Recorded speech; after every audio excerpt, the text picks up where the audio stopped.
Have you ever just stared up into the night sky and had this feeling that it was looking right back at you?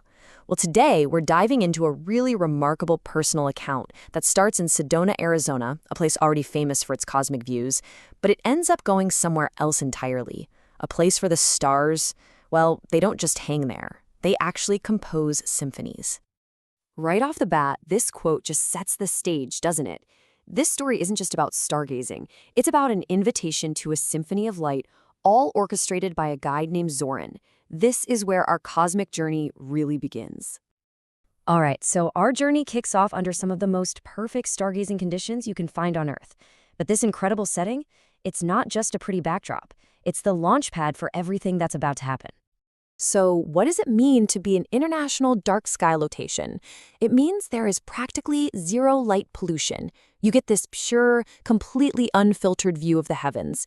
It's the perfect canvas for something, well, something extraordinary to show up. Picture this. The narrator and three friends are just relaxing, looking up, and all of a sudden these vertical streaks of light start dancing across the sky. And the words they used to describe them were alive and deliberate. Yeah, this wasn't just some meteor shower. This felt like it had an intention. So they're running through the checklist in their heads, right? It's not satellites, not airplanes. All the usual suspects are ruled out. So if it's none of those, what in the world was it? And this is the exact moment the story shifts from just watching something to actually being a part of it. And wow, what a shift it is. The narrator spots a pyramid shape made of 3 stars. And then, bam, their awareness is just pulled upward, described as a cosmic vacuum. And the destination? A gigantic, translucent ship that was so big it had entire ecosystems inside.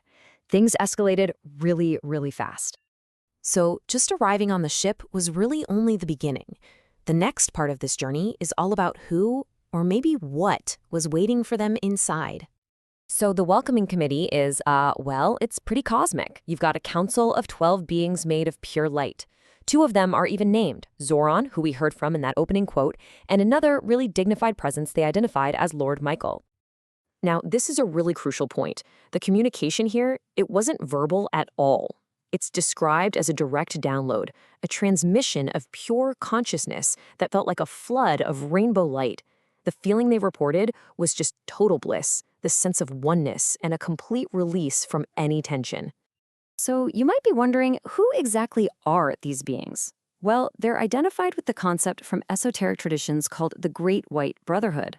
This refers to a kind of council of enlightened beings or ascended masters who are set to help guide humanity's spiritual evolution from a higher plane of existence. This idea isn't new or totally isolated. It actually shows up in different forms across various spiritual movements. For instance, Theosophy talks about masters like Kuthumi and Maria, and then in the 20th century, a teacher named Peter Dunov founded the Universal White Brotherhood.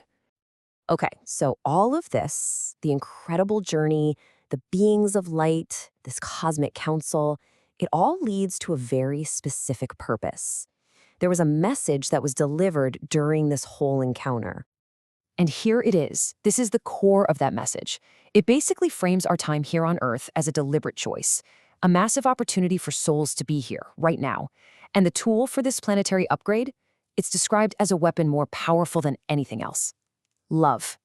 So this huge cosmic message actually boils down to 3 beautifully simple instructions. Wake up, be love, and let your own inner peace ripple out into the world. It's a call for this inside-out transformation, where your individual piece actually creates a collective effect. Okay, so we've got this deeply mystical, kind of out there account. But what's so fascinating is how we can try to frame it using concepts that we might already be familiar with, from both ancient wisdom and modern science. Let's think about it through 2 different lenses. On one hand, you have the ancient yogic view of the body as this network of subtle energy, chakras and nadis. And on the other hand, you've got modern neuroscience, which sees the brain as a system of electrical frequencies, or brainwaves. So if we look at this through a yogic lens, the experience maps surprisingly well onto some really established concepts. That feeling of purification, it sounds a lot like the yogic cleansings or shat karma. And that rainbow light, it totally mirrors the concept of kundalini energy rising up through the chakras. You could almost see the whole event as a kind of energetic initiation. Now, let's switch over to the modern framework, brainwave entrainment. This is the idea that our brain can actually sync up with external rhythmic things, like flashing lights or certain sounds. This process can potentially shift our brain into alpha or theta states, and those are the exact same brainwave states linked with deep meditation, creativity, and even mystical experiences. Now, it's really important to stay grounded here.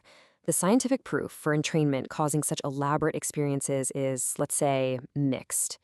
But what isn't up for debate is the incredibly profound and emotional power people report when they're in these states, no matter what the exact cause is. So, after describing this incredible vision and exploring different ways to understand it, the source doesn't just leave it there as a cool story. It actually extends an invitation. It offers a way for anyone to explore these themes of this inner ceremony on their own.